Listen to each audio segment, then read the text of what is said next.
Hey everyone, welcome to the podcast. My name is Jeffrey and I will be your host.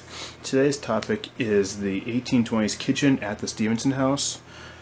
Now, for those of you who may not be aware, the kitchen that we have now at the Stephenson House is actually a reproduction kitchen that was made in the early 2000s to replace the Stephenson's original one that was destroyed in 1845.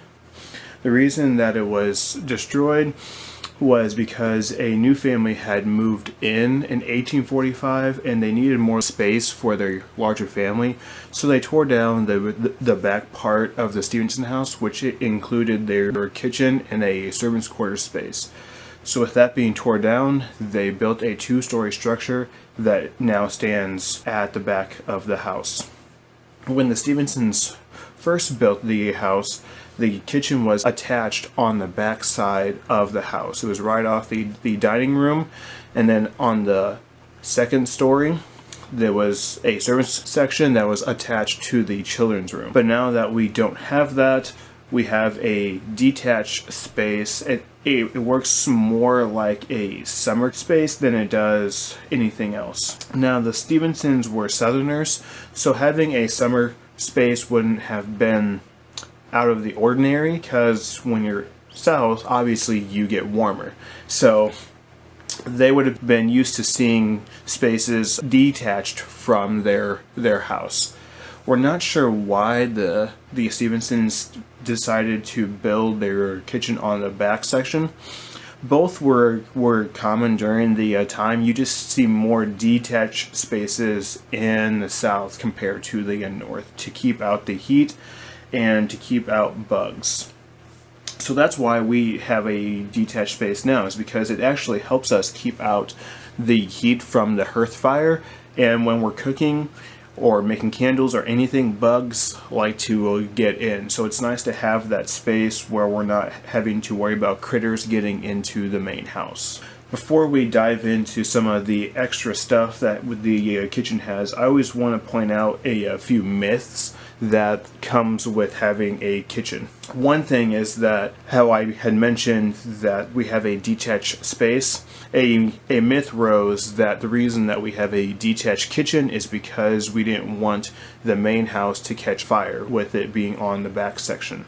That myth is incorrect. The reason that people build a detached kitchen is for the two reasons that I had mentioned prior, which is to keep the heat out of the space and to keep the bugs out. If the kitchen were to catch on fire where ours is now, it would most likely catch onto the main house. We have a sear shake house and a sear shake kitchen, which means that when those catch on fire, sear shakes as a shingle go up really fast. So if the kitchen were to catch fire and we had even a slight breeze, it would most likely catch onto the main house too. Also, if we're working on a fireplace system still and the kitchen has a hearth oven space, but the main house of the Stephenson residence has 4 fireplaces in every room, so each one has its own fireplace. If they were worried about things catching on fire, they probably wouldn't have been using the fireplace as a source of heat. But with that being said, your fireplace was your main source of heat, so they would have been well adopted to using fire. If the house caught on fire, it would have been an accident and not because their kitchen caught fire too. Another common myth that we have with kitchens is that women burn to death while cooking. This is kind of a silly myth too, because women were accustomed to working in that space. It was mainly women and children working in the kitchen, but they would have been well attuned to working in this space. They wouldn't have known anything different, so it wouldn't have been uncommon for them to be working over an open fire. A lot of the myth comes from their clothing. With their clothing that we use now as a reproduction site, if you're not attuned to more of the natural fibers, you may be using polyester type material, which polyester melts and it can catch fire quite easily. But with the fabrics that the Stephenson family would have been in using, your linens, your cottons, and your wools, those would not have caught fire as easily or as fast. When we're cooking in our kitchen, one of the hot pads or oven mitts that we use is a wool base, because when wool catches on fire, I guess, it actually just kind of simmers and smolders. So if they're using wool in their garments, they're not going to be catching on fire. They may just have a simmer. And women, if they're working in a kitchen, might have a shorter dress, because some dresses will go to the floor, but if you're working in a kitchen space, you may have your dress come up a little higher, just so you're not getting into the fire or the coals as often. So that myth is also kind of silly. A third myth that comes with cooking in a kitchen space is cooks cooked with spices to mask the smell of rotting meat. We always have a common saying at our site that our ancestors weren't stupid. If they knew that the meat was rotten, they wouldn't have used it. Spices were kind of pricey during some points in this period, but they would have used the spices almost every time that they're making food. One of the most common spices that we see in the recipe books or receipt books is nutmeg. Nutmeg is one of the most used spices, and we're not sure why, but that was just the it thing during this time frame. I personally only use nutmeg during the winter time and like towards Christmas, but the Stephensons would have used it year-round, so it's not uncommon to see spices used during the Stephensons' time at their house. Whether it being expensive or not, the Stephensons were wealthy enough to actually have spices, so it wouldn't have been that big of a deal for the family. Alright, so let's dive into some of the benefits of us having a reproduction kitchen space. One of the benefits is that we can actually do really good quality demonstrations out of it. Most sites that you see, you may only have one or two docents working in a kitchen, and it's hard for guests to really get a full view of a kitchen. But since ours is a reproduction, guests can come in and really see what we're actually doing in the kitchen. Some of the demonstrations that you'll probably see us doing. One most common is bread making. We do a lot of bread making because it's an easy thing for a docent to actually learn. And the bread recipe that we use is super basic, so most people will be able to understand what they need to put into the actual bread dough. We only use 4 things. We use water, yeast, flour, and a sweetener. So our sweeteners will either be molasses or honey. I usually use the honey just because molasses doesn't just seem right for me when I'm tasting it for bread, but it would have been common.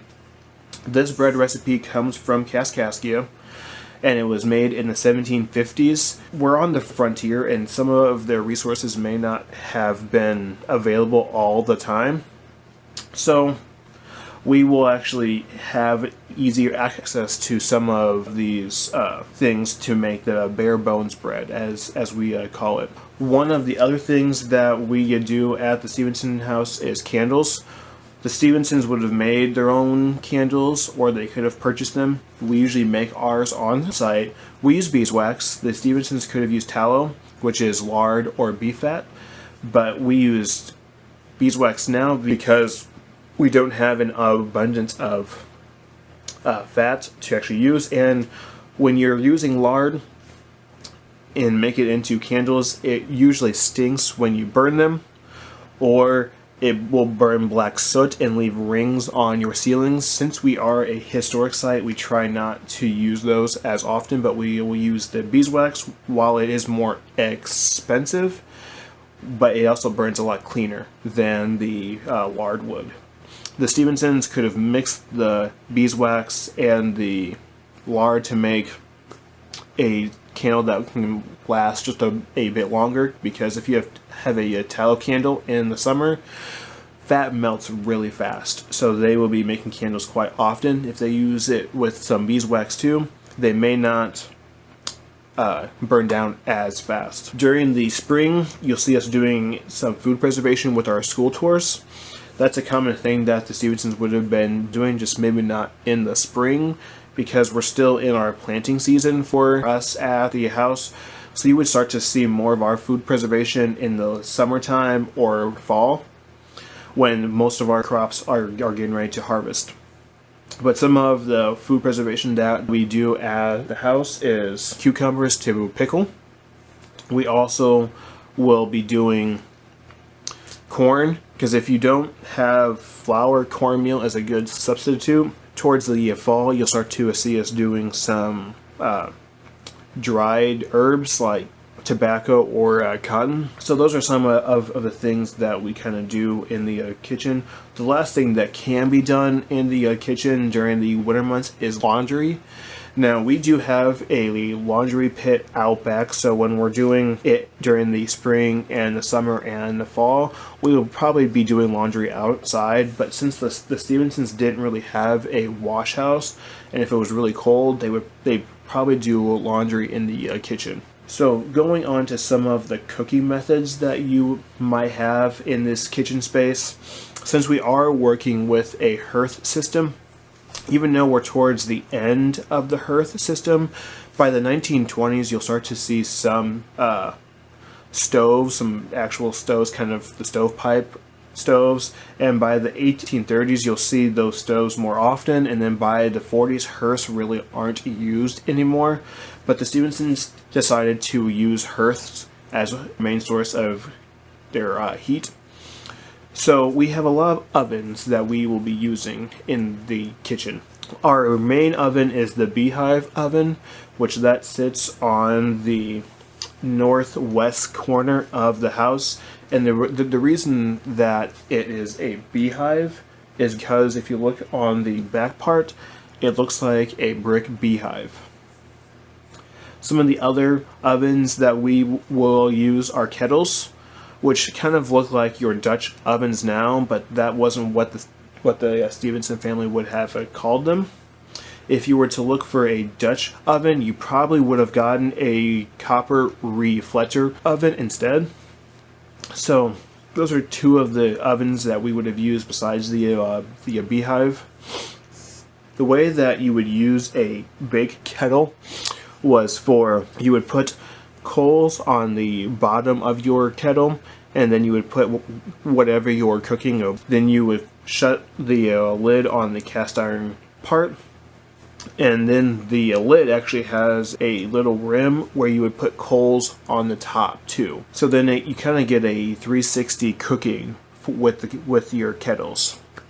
With the Dutch oven, you would have actually had the back open up towards the fire, and then you would have a little like sheet that you would put your bread or your cookies or whatever on, and then the back part would heat up, and then the heat reflecting off the other three sides, then you get a good 360 cooking method too. So I had mentioned the kettles would be cast iron. That's one of the types of cookware that we would use at the Stephenson house. Cast iron is a good chunk of what we have at the Stephenson house. We have other uses for it, like for instance we have a waffle iron for it, but a lot of our good kettles and ovens are going to be cast iron. We will supplement that with copper. A lot of our pots and pans are copper. The reflector oven that we have is made out of copper. When we're not using cast iron or copper, we will have pottery.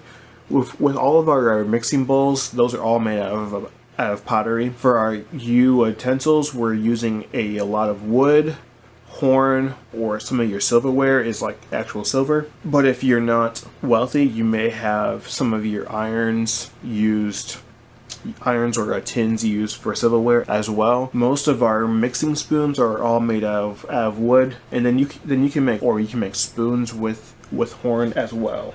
Now, I mentioned that women were probably the most people who had worked in the kitchen, but some of the other people that would have worked in the kitchen would have been children. And the Stephensons had servants, so a lot of their servants would have been, if they were female, they would probably be working in the kitchen or the main house. That's the bulk of your workforce when you're in a kitchen space. Most of your men would be doing the labor in the fields, but women would have been laboring in the kitchen too, because if you ever have lifted a cast iron anything, that gets heavy really fast, so women would have gotten a workout in the kitchen too. For the children, if you're working in the kitchen, you may have been chopping vegetables, may have been fetching water, fetching wood for the fire. If you're making candles, then you're going to be doing that too, because that's something easy that children could have it done. Speaking of that, if you're interested, you can go on to the Stephenson House website, and there should be an article on candle making and bread making that you can check out on the website. Those are pretty interesting articles. For the servants, going back to who will be working into the kitchen area, the servants would have been one of your key roles. Someone had to be tending the fire the whole day, or making sure that everything was prepped for every meal. So if your first meal was at 8, probably one of your servants were up before dawn getting the fires ready. If you wanted a fire going overnight, then the servants would have been the ones making sure that you had a fire going 24/7. If you had just banked your fire, then the servants would have been the ones who were getting the fire ready for the next day. And the servants were probably the ones getting in last to sleep, because they would have been prepping for the next day. So I'm close to running out of time, so I'm going to just kind of wrap up the podcast here. I wanted to go back to the myths real quick. If you like myths or common things that are wrong with historic sites, you can always check out Death by Petticoat. It is a book, and you can find it on our website or on Amazon or wherever you buy your books. But that has a good chunk of common myths that people tell at sites or museums or just general knowledge. Also, you should be able to find more podcasts like this one or other articles that may interest you on our website, and our website is www.stephensonhouse.org. Stay tuned for our next podcast, because I am working from home, so I have more time to work on podcasts, so I hope that you check out the other ones or the next one. We'll see you next time.